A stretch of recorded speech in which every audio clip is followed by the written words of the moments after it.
Hello guys, গাইছির ঘর। এই যে এখন রান্না বান্না হয়ে গেল, এখন খাবো।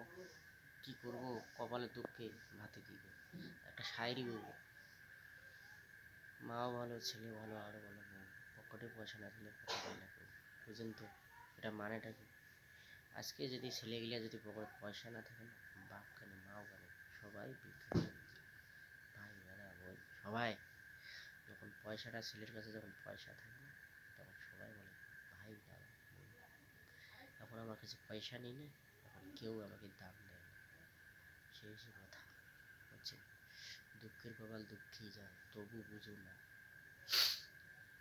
মানুষকে মানুষ বলো না, বন্ধুকে বন্ধু বলো না, বুঝছো, ভাই বলো ভাই। এটা হচ্ছে জীবনের কাহিনী।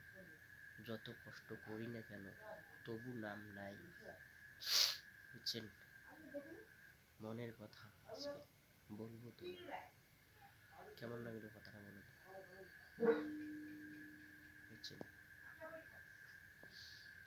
ছোটবেলায় করলাম কামাই, তবু নাম নাই। ছোটবেলায় করলাম কামাই, তবু নাম নাই। চুল পাকিয়া বুড়া হলো অল্প বয়সে। আচ্ছা,